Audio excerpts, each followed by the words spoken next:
Welcome to Friday Night Chats with Garage Geek. So I returned from my vacation. I don't even remember when, maybe like Monday or Tuesday. And I'm slowly getting back into my routine. I did not read any books this week, which is, I'm breaking my rules.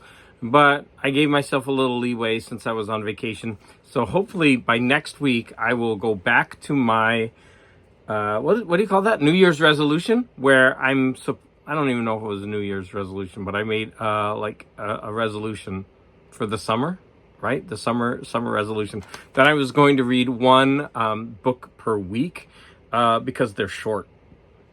So what do I have to talk with you about today? I have 2 movies, 2 shows. I've got something I got in the mail. I have a couple of news events. All right, so let's start with the movies. I saw both these movies with my friend, so we were going to watch a movie, but he couldn't find the one that he wanted, right? He had seen it before, and he wanted to watch it, and we couldn't find it, and so finally I just said, hey, let's just pick something, and we'll keep looking for it, and we'll watch it tomorrow, and that's what we did. So, excuse me, we were tired of kind of channel surfing, so I said, hey, I've been wanting to watch this documentary since it came out, Remembering Gene Wilder. So we went ahead and watched it, and I really, really, really enjoyed it. Now, I'm going to say that I think it probably paints a very positive light about Gene Wilder, and there's nothing wrong with that, but I don't know if it really went into any of his flaws. I mean, he had so many wives. There had to be something difficult about this man. But anyways, it's a lovely movie, and career retrospective. It shows his life from when he was younger to when he was older. I recommend this movie, Remembering Gene Wilder, and I believe that one's on Netflix. So the next movie we watched, we finally found it, and it's a gay movie. And when I'm with my friend visiting him, he watches a lot of gay movies. I mean, I don't know. I guess he's gay. But anyways, we saw this movie called The Surface, and I didn't know what to think about it, right? So he's like, he really liked it, so I'm like, okay, you get to pick the movie, so we watched it. I would say it's a pretty good movie. It's definitely low budget, absolutely gay. It's about this guy who doesn't have a family. He's an orphan, and he struggles with that his whole life. He struggles with fitting in and trying to make relationships that will work based on, and he's always basing them on something that he's missing from his life. So I'm going to say, if you're into gay movies, then you would like this. If you're not, then it's like any kind of romance movie, but it's low budget. I enjoyed it. So I would say probably like a 3 out of a 5 for that movie. The 2 shows that I watched. I finished Dark Matter, which is on Apple TV. And so now that I finished it, I can give my overall thoughts about it. The beginning seemed a little bit run-of-the-mill to me, same ideas from every other show. The middle picked up. It got wild and crazy. I loved it. The end got even crazier. It was so much fun, but the ending, like the last couple of episodes, had me thinking a lot about the realism of this. And one of my favorite movies is Convergence. And I love it, except the end. I always question the end, and this has something similar in it, where it made me question how they would act and how their motivations. I say that this is definitely a show worth watching if you are interested in sci-fi, if you're interested in alternate realities and parallel universes, that kind of thing. Even though it has a few knocks against it, it's still a really fun show, especially once you get to like the 3rd episode. It really kicks up. The next show that I went ahead and watched was Eric on Netflix. Now this show, I saw it, that it was coming out on Netflix, so I actually downloaded it and watched a couple on the plane. Then I watched another one on the way back, and then I went ahead and finished the last 2 yesterday. I'm going to say that I actually don't recommend this. There's nothing wrong with it. It's not badly acted. So I'm a big Benedict Cumberbatch fan. Now, a friend of mine once said that those people are called Cumberbitches, and that made me laugh. I don't think I'm as big a fan to be considered a Cumberbitch, but I've always enjoyed his acting and his the roles that he's chosen. Now, this one, it seems he picked this because he could be the lead, and he's not bad in it, but something about it, it was just like, it was getting on my nerves. Okay, and there was a couple of things that happened that, you know, weren't very believable, but what really makes this show shine are the side characters. There's especially the cop's journey. Now, I might say that because the cop is gay, and that kind of, you know, being in the closet when you're a cop I think this takes place in the 70s, is very fascinating to me. And so maybe that was why I think the actor who portrayed that role did a fascinating and amazing job. For that reason, that one, and there's another character who is this guy's co-worker. Also, his acting and arc was really interesting. So for that reason, I'm going to say that you might want to see Eric. I'm not going to highly recommend this show. It's only, I think, 6 episodes, so it might be worth watching.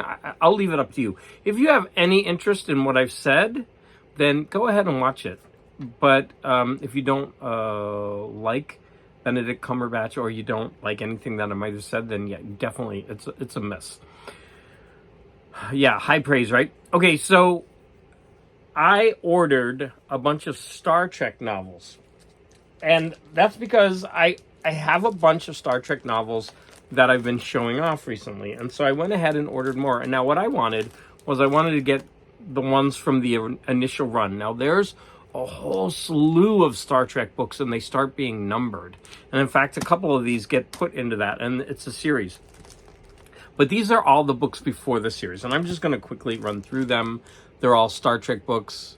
I'm so happy to have these, and I've marked them off. And so from all the initial Star Trek book run, including the logs and the James Blish ones, I think I'm missing 4 or 5, maybe 6 of the initial Star Trek books. Look at this one, Devil World. I probably should have done this in a separate video, but I'm almost done. This one is the most beat up. It's Star Trek Voyages #2, so I might have to get another one of that. Here's another one, Planet of Judgment. It's a lot of Star Trek, and I'm hoping, you know, that I'll read these over time, just like I'm reading the other series right now. This is great, Mudd's Angels. I really like that art on that one. Here is The Price of the Phoenix, and I'm missing the first one, which is The Rise of the Phoenix or something like that. So that's a part 2. And The Galactic Whirlpool. And the last one, Death's excuse me, Angel. I have to say, in Los Angeles right now, it is so stiflingly hot. I've got a fan on. It's not doing its job. I had an AC in here. I plugged it in the first day. The power went out. But it came right back on. So then I turned it off when I went in to eat, and I went to turn it back on, and the electricity in my garage fried. So I had to call an electrician to get in here and do it. So I do not, sorry, my nose is itching. I do not have, oh my gosh, it's itching again. Sorry about that. I do not have an AC in here, and it is so hot. So first of all, it's hot in LA, and I've got this measly fan. Okay, I'm crying about that. Who really cares? Okay, you can just imagine a sweaty garage geek sitting here, all the sweat just running down. Yeah. How does that work for you? All right, so after the Star Trek novels, I've got like 3 or 4 more things to talk about. So, oh my God, I'm forgetting his name. The guy in the Vinylarium. Oh my gosh, I'm so bad with names. Sorry, I forgot your name, but he's the one in the Vinylarium who's going, I love his channel. I watch all of his videos. I'm sorry. I'm just really bad with names, everybody. So he talked about going to the Styx and the Foreigner concert. And then the next day, my daughter said, oh yeah, I'm going to the Styx and the Foreigner concert tonight. I was like, what? And then I went on vacation, and she sent a whole bunch of videos, and the concert looked like so much fun. They were rocking, and so I was kind of jealous for both my daughter and Rick and Records in the Vinylarium. I remembered Rick and Records. All right. I believe right now the Criterion sale is going on.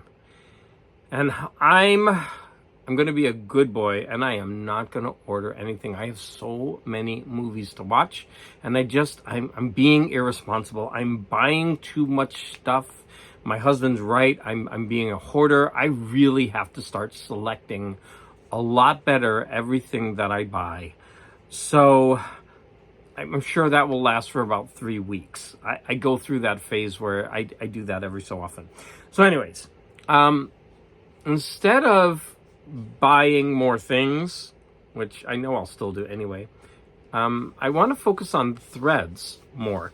And what I like to do, I want to get back to my roots a little bit with my channel, because when I do threads, I like to, no matter what the thread is, I like to throw in different media. So I want to throw in, for example, if it's a comic book thread, I throw in albums, I throw in novels, of course I add comics and CDs and trading cards and whatever else I can find, I just throw it in. I kind of make it all inclusive. So what I'm asking for is, since I've been on vacation, do you know of any good threads in any of the communities that you could recommend that I go ahead and watch the video and then I can make a thread response? Because I would like to, I want to start delving into the collection that I already have more.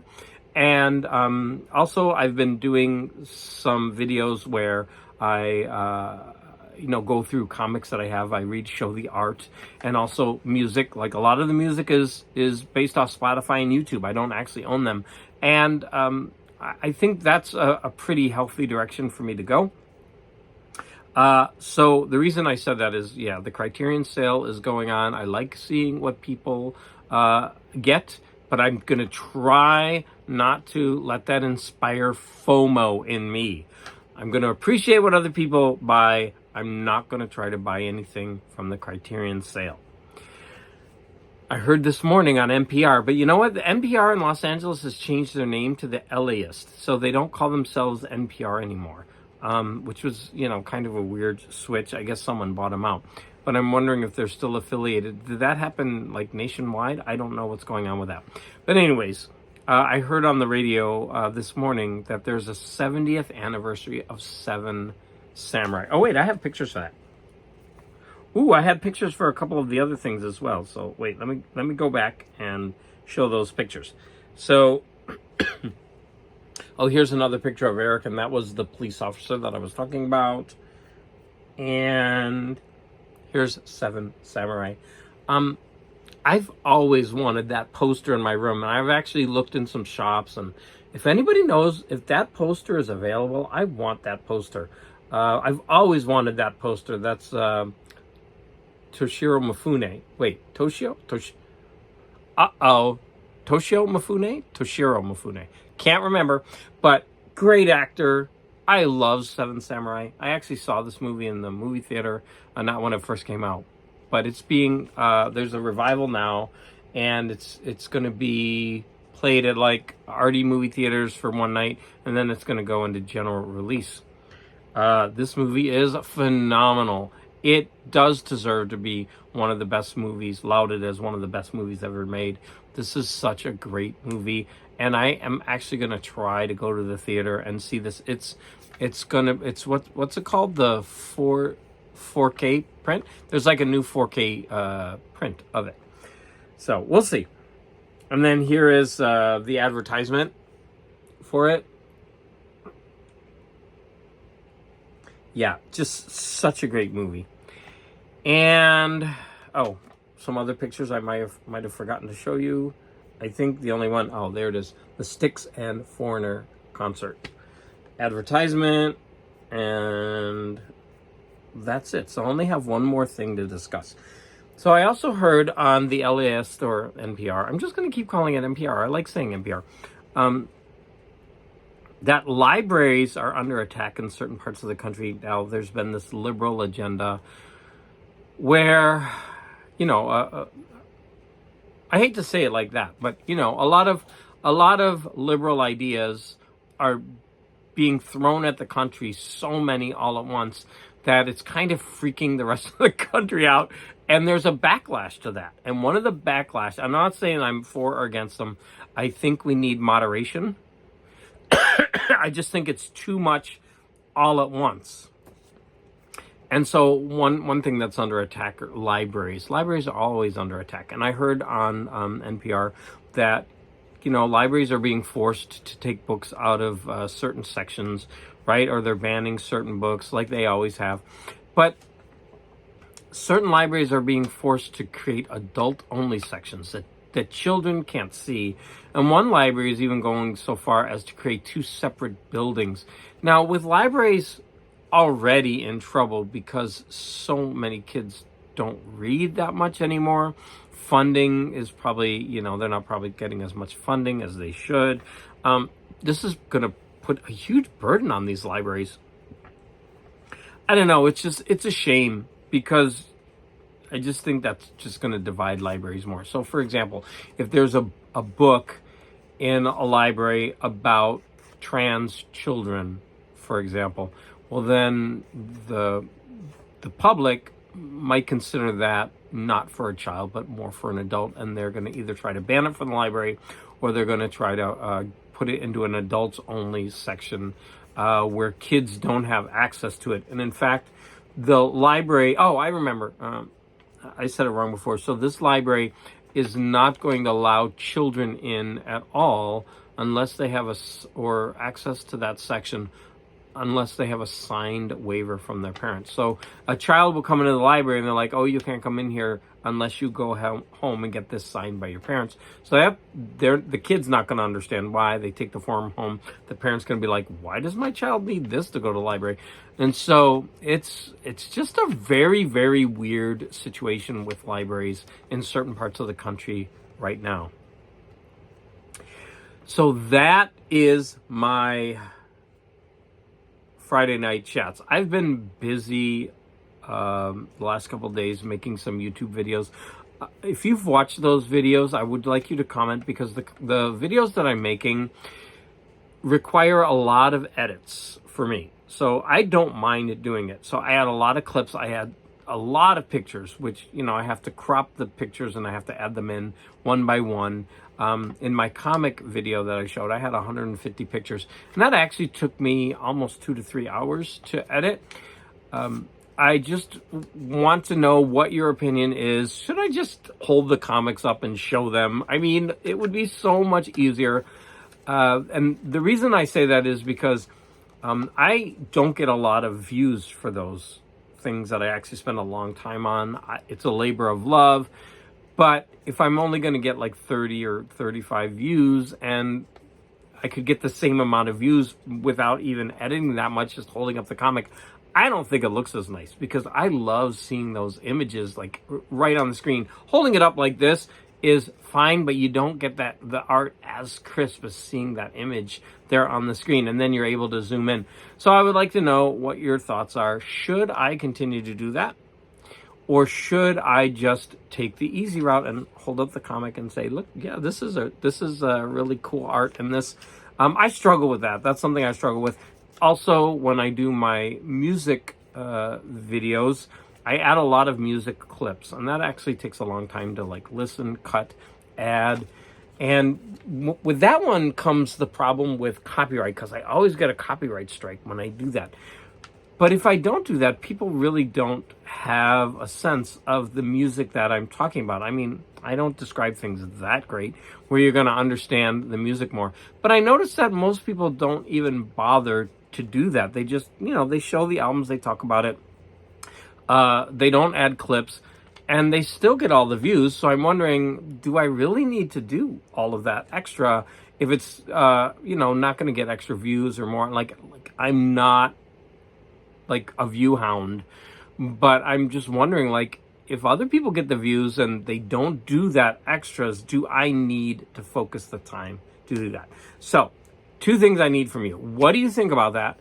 And I'm not fishing for compliments. Okay. I'm just like, practically, what do you think about that?